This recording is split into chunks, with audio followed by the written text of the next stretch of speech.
Hello students, BSc second year में आप लोगों के पास बायोटेक्नोलॉजी में cell and tissue culture topic और सब्जेक्ट्स हैं।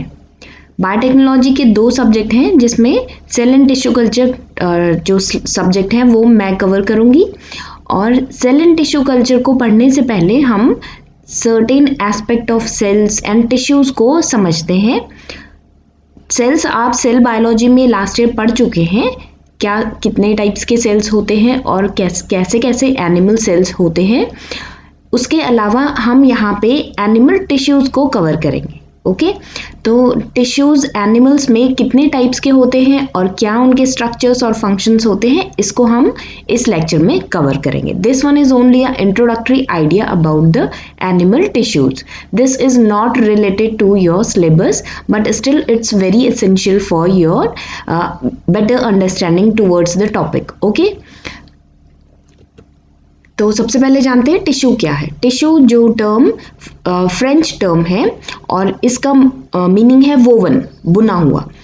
तो किसी भी सिमिलर सेल्स के ग्रुप को, समूह को, जो कि कॉमन एम्ब्रियोनिक ओरिजिन के होंगे और जिनका स्पेशलाइज्ड फंक्शन होगा, उनको हम टिश्यूज कहेंगे। ओके, तो वो समूह सेल्स का जो एम्ब्रियो के एक पर्टिकुलर एम्ब्रियोनिक ओरिजिन से आएंगे, जो एक स्पेशलाइज यानी कि अपने आप में ही एक स्पेशल फंक्शन परफॉर्म करेंगे, उनको हम टिश्यूज कहते हैं। ओके, टिश्यूज को जब हम स्टडी करते हैं तो हम टिश्यूज को स्टडी करने के लिए उनको माइक्रोस्कोपिक एनाटॉमी को स्टडी करते हैं। ठीक है, तो जब भी हम इस टिश्यूज के microscopic anatomy means internal structures की स्टडी करते हैं, जब हम टिश्यूज के इंटरनली कैसे दिख रहे हैं टिश्यूज, उनको जब हम माइक्रोस्कोपिकली स्टडी करते हैं तो उसे हम हिस्टोलॉजी कहते हैं। और फाउंडर ऑफ हिस्टोलॉजी है मैरी फ्रैंकोइस जेवियर बिचैट। ओके, जबकि father of microscopic anatomy Marcelo माल्फिजी को कहा जाता है। ओके, एनिमल टिश्यूज को समझें तो स्ट्रक्चर और फंक्शन के बेसिस पे एनिमल टिश्यूज 4 टाइप्स के होते हैं: epithelial tissues, connective tissues and muscular tissues. इसके अलावा नर्वस टिश्यूज होते हैं जो आपके काफी इंपॉर्टेंट होते हैं। एपिथेलियल टिश्यूज क्या होते हैं, जैसे नाम से ही समझ में आ रहा है, एपी मतलब ये पेरीफेरी में पाए जाएंगे। ठीक है, तो ये कवरिंग होगी, किसी भी बॉडी पार्ट की कवरिंग होगी, इंटरनल ऑर्गन्स की कवरिंग होगी या फिर आउटर कवरिंग होगी हमारी बॉडी की। ओके, तो ये प्रोटेक्टिव कवरिंग होगी या इनर लाइनिंग होगी किसी भी बॉडी या उस बॉडी के ऑर्गन्स की। ओके, यहाँ पे जो भी टिश्यूज होंगे एपिथेलियल ओरिजिन के, उनका कॉमन ओरिजिन ऑफ इवोल्यूशन होगा और ये कॉमन एम्ब्रियोनिक डेवलपमेंट भी शो करेंगे। इनिशियली डेवलपमेंट की बात करें तो एक्टोडर्म, मीजोडर्म और एंडोडर्म ओरिजिन के एपिथेलियल टिश्यूज होते हैं।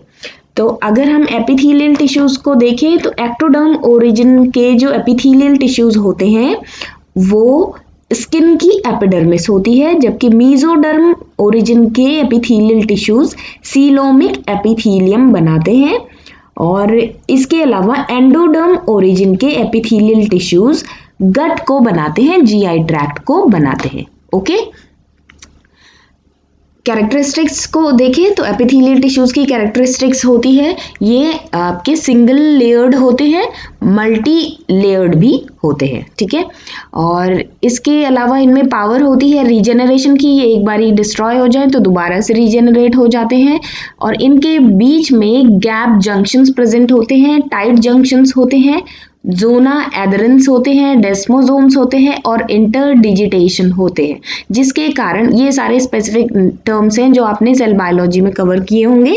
अगर नहीं किए होंगे तो लास्ट किसी और लेक्चर में हम इसे कवर करेंगे। ओके, ये सब जोड़ के रखेंगे, ये समझ लीजिए, ये सारे के सारे गैप जंक्शन, टाइट जंक्शंस जोड़ के रखेंगे सेल्स को आपस में, ताकि वो टिश्यू का एक स्ट्रक्चर दे सके। ठीक है, और ये कम्युनिकेशन के लिए भी इंपॉर्टेंट होते हैं सेल्स के आपस में। प्लाज्मा मेम्ब्रेन इनमें स्पेशलाइज्ड होती है, जिनमें कुछ प्लाज्मा मेम्ब्रेन में हम देखें तो फ्लैजिला, सीलिया और माइक्रोविलाई भी पाए जाते हैं। तो सभी एपिथेलियल टिश्यूज में नहीं पाए जाएंगे, लेकिन कुछ में फ्लैजिला, सीलिया और माइक्रोविलाई की प्रेजेंस भी देखी जाती है। क्लासिफिकेशन की बात करें एपिथेलियल टिश्यूज की, तो फंक्शन के बेसिस पे सेंसरी एपिथेलियम होते हैं जो सेंसेस को परसीव करेंगे, स्टिमुलस को परसीव करेंगे। ग्लैंड्यूलर एपिथेलियम होते हैं जो ग्लैंड्स में प्रेजेंट होंगे और ये सिक्रीट करेंगे स्पेसिफिक केमिकल्स, ओके, या जिन्हें हम फेरोमोन्स भी कहते हैं। इसके अलावा पिगमेंटेड एपिथेलियम होंगे जो कलर को या पिगमेंट को रिलीज करेंगे। तो स्पेसिफिकली स्किन में और रेटिना में जो कलर होते हैं वो पिगमेंटेड एपिथेलियम के कारण होते हैं। इसके अलावा एब्जॉर्प्टिव एपिथेलियम होते हैं जो एब्जॉर्प्शन करेंगे, ओके, जो किसी भी चीज को सोख लेंगे अपने आप में। इसके अलावा हम अगर टिश्यूज की बात करें एपिथेलियम टिश्यूज की, तो स्ट्रक्चर के बेसिस पे अलग अलग एपिथेलियम टिश्यूज होते हैं, जैसे सिंपल स्क्वैमस एपिथेलियम। स्क्वैमस मतलब जो चपटे होंगे, चपटे, ठीक है। तो ये चपटे टाइल लाइक स्ट्रक्चर, टाइल्स होती हैं जैसे चपटी, उनके जैसे स्ट्रक्चर बनाएंगे तो इन्हें स्क्वैमस एपिथेलियम कहेंगे। इसके अलावा इनके फंक्शंस होते हैं डिफ्यूजन, फिल्ट्रेशन, और ये सब्सटेंस को सिक्रेट करते हैं। पाए जाते हैं एयर सैक्स ऑफ लंग्स में, हार्ट में, ब्लड वेसल्स और लिम्फेटिक वेसल्स की लाइनिंग में। सिंपल क्यूबॉइडल एपिथेलियम होते हैं, तो ये क्यूब जैसे दिखाई देंगे, क्यूब लाइक स्ट्रक्चर देंगे, और ये पाए जाएंगे डक्ट्स में, सिक्रेटरी पोर्शन में पाए जाएंगे, ग्लैंड्स के, किडनी ट्यूब्यूल्स में पाए जाएंगे, और फंक्शन है इसका सिक्रीशन और एब्जॉर्प्शन करेंगे ये। सिंपल कॉलमनर एपिथेलियम, तो ये सीलिएटेड टाइप्स के टिश्यूज होते हैं और ब्रोंकाई में, यूटेराई इन ट्यूब्स में, यूट्रस में, स्मूथ जो भी आपके वॉल्स हैं, डाइजेस्टिव ट्रैक्ट के जो भी आपके स्मूथ लाइनिंग्स हैं उनमें, और ब्लैडर में पाए जाएंगे। इनका काम होता है एब्जॉर्प्शंस, और ये सिक्रीट करते हैं सर्टेन काइंड्स ऑफ एंजाइम्स और म्यूकस। इसके अलावा स्यूडो स्ट्रेटिफाइड कॉलमनर एपिथेलियम है जो सीलिएटेड टिश्यूज लाइनिंग बनाएंगे ट्रैकिया की और अपर रेस्पिरेटरी ट्रैक्ट की। ये सिक्रीट करेंगे म्यूकस, और ये सीलिएटेड होंगे, और टिश्यू क्योंकि सीलिया इनमें प्रेजेंट है तो ये म्यूकस के का मूवमेंट भी शो करेंगे, ठीक है। म्यूकस एक स्लाइमी कंपोनेंट होता है जो आपके जो भी आपके इंटरनल लाइनिंग्स होती हैं, जहाँ पे भी आपके सीलिया प्रेजेंट होते हैं वहाँ पे पाया जाता है for the movement of सीलिया। Stratified squamous epithelium, stratified होंगे जो बहुत सारे स्क्वैमस टाइल्स जैसे दिखने वाले चपटे टिश्यूज की बहुत सारी एक के नीचे एक जब लाइनिंग होगी तो उसे हम स्ट्रेटिफाइड एपिथेलियम कहेंगे। स्ट्रेटिफाइड, ये देखो एक के नीचे एक लाइनिंग, जब इस तरीके से एक टिश्यू है, इसके नीचे दूसरा टिश्यू है, ठीक है, इसके नीचे तीसरा टिश्यू है, इस तरीके से जब लाइनिंग प्रेजेंट होंगी एक के नीचे एक, तो इसे हम कहेंगे स्ट्रेटिफाइड एपिथेलियम, ओके। नेक्स्ट हम देखें ये स्ट्रेटिफाइड जो एक के नीचे एक कई सारी परतें बनाएंगे, तो इनका काम है लाइन करेंगे ये ईसोफेगस को, माउथ को और वेजाइना को, और इनके फंक्शन होंगे प्रोटेक्शन और किसी भी घर्षण से ये बचाव करेंगे टिश्यूज का, इंटरनल पार्ट्स का। स्ट्रेटिफाइड क्यूबॉइडल जो एक के नीचे एक परतें बनाएंगे क्यूबॉइडल टिश्यूज की, तो उसे हम स्ट्रेटिफाइड क्यूबॉइडल एपिथेलियम कहेंगे। ये स्वेट ग्लैंड्स में, सलाइवरी ग्लैंड्स में, मेमोरी ग्लैंड्स में प्रेजेंट होंगे, इनका फंक्शन प्रोटेक्टिव होगा, ओके। और इसके अलावा स्ट्रेटिफाइड कॉलमनर, तो कॉलमनर टिश्यूज या कॉलमनर एपिथेलियम टिश्यूज जब बहुत सारे परतदार होंगे एक के नीचे एक, तो उसे स्ट्रेटिफाइड कॉलमनर कहेंगे। ये मेल यूरेथ्रा में और कुछ ग्लैंड्स के डक्ट्स में पाए जाते हैं, ओके। ये सिक्रीशन और प्रोटेक्शन देते हैं ऑर्गन्स को।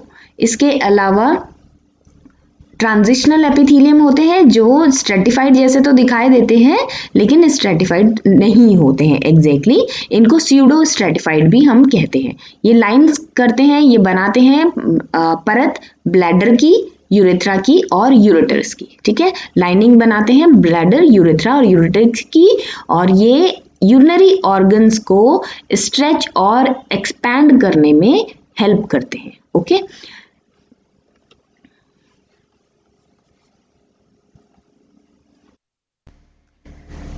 नेक्स्ट है कनेक्टिव टिश्यूज। तो कनेक्टिव टिश्यूज आपके मीजोडर्मल ओरिजिन के सारे सेल्स जब आपस में संगठित होते हैं तो बनाएंगे कनेक्टिव टिश्यूज, और ये सपोर्ट करते हैं और बाइंड करते हैं किन्हीं टिश्यूज को, दूसरे जो टिश्यूज होते हैं उनको सपोर्ट देते हैं और बाइंड करते हैं उन टिश्यूज को पूरी बॉडी में। ठीक है, तो मोस्टली कनेक्टिव टिश्यूज का फंक्शन होता है सपोर्ट करना और बाइंड करना डिफरेंट बॉडी टिश्यूज का।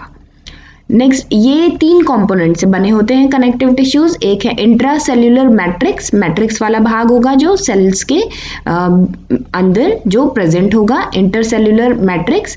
ये म्यूकोपॉलीसैकेराइड, स्पेसिफिकली हम बात करें तो हाई एल्यूरोनिक एसिड से बना होगा। ओके, म्यूकोपॉलीसैकेराइड्स जो म्यूकस और पॉलीसैकेराइड के कॉम्बिनेशन का एक बायोमॉलिक्यूल होगा, और हाई एल्यूरोनिक एसिड एक तरीके का म्यूकोपॉलीसैकेराइड है।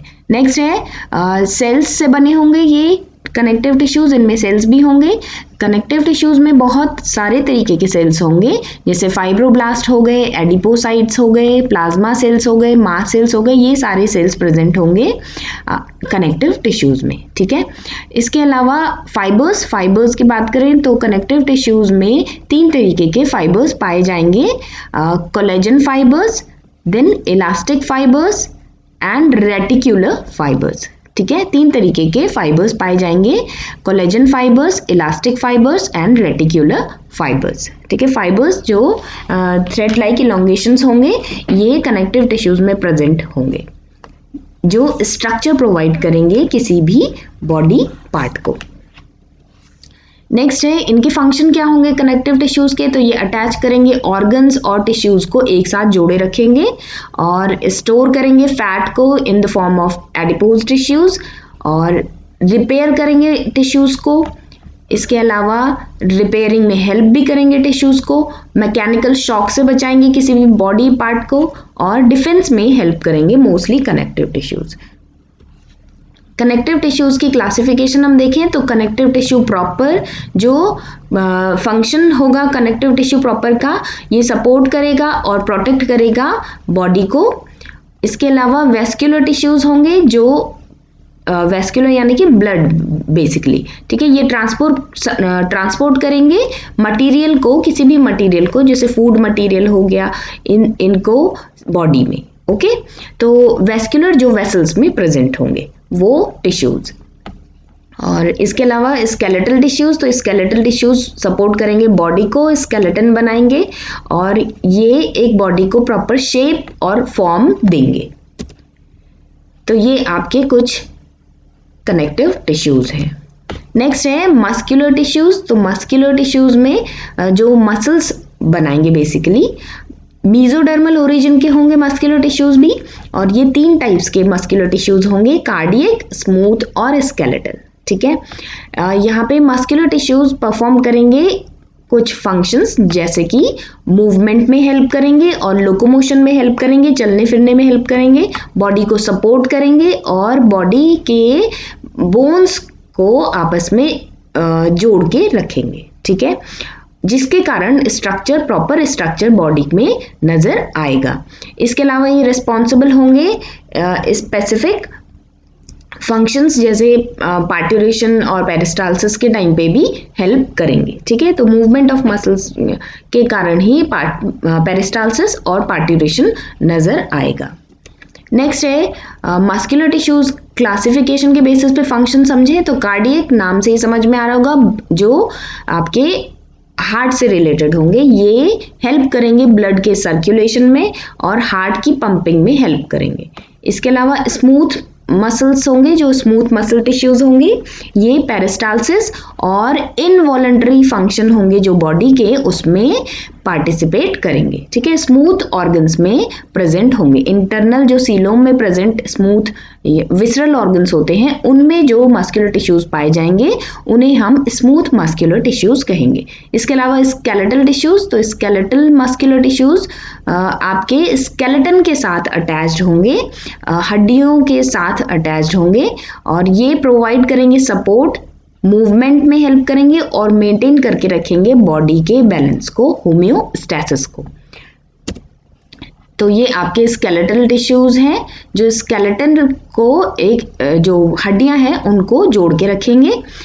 कार्डियक मसल्स हैं जो हार्ट में प्रेजेंट होंगी और स्मूथ मसल्स जो इंटरनल विसरल सॉफ्ट ऑर्गन्स में प्रेजेंट होंगे, जैसे आपके लंग्स हो गए और स्टमक हो गया, इनमें प्रेजेंट होंगे। ओके, नर्वस टिश्यूज की बात करें, नर्वस टिश्यूज पेरिफेरल होंगे, ठीक है, और सेंट्रल होंगे, मींस पेरिफेरी में जो नर्वस सिस्टम है वो बनाएंगे और सेंट्रल नर्वस सिस्टम है उसे भी बनाएंगे, ठीक, नर्वस सिस्टम को बनाएंगे।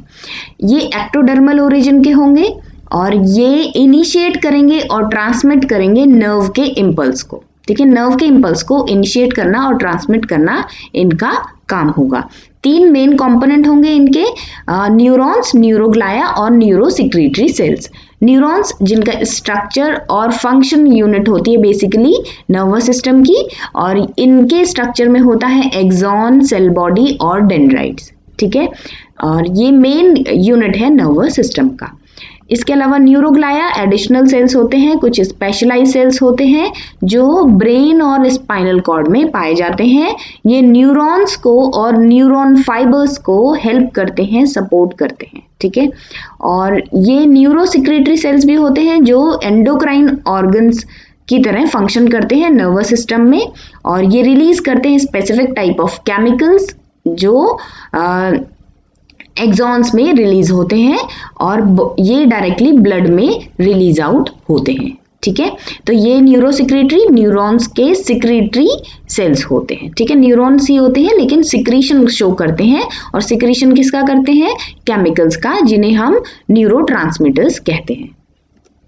दिस वन इज न्यूरॉन, ये हो गया सेल बॉडी, इसमें न्यूक्लियस प्रेजेंट है, ये हो गए डेंड्राइट्स, ठीक है, ये एक्सॉन हो गया और ये आपके एक्सॉन एंडिंग्स हो गए जिन्हें बुटॉन्स कहते हैं। This one is a neuroglia cells, ये सपोर्टिंग सेल्स होते हैं जो न्यूरॉन को या जो फाइबर्स हैं न्यूरॉन के, नर्व फाइबर्स, उनको हेल्प करते हैं। तो that is all about the animal tissues.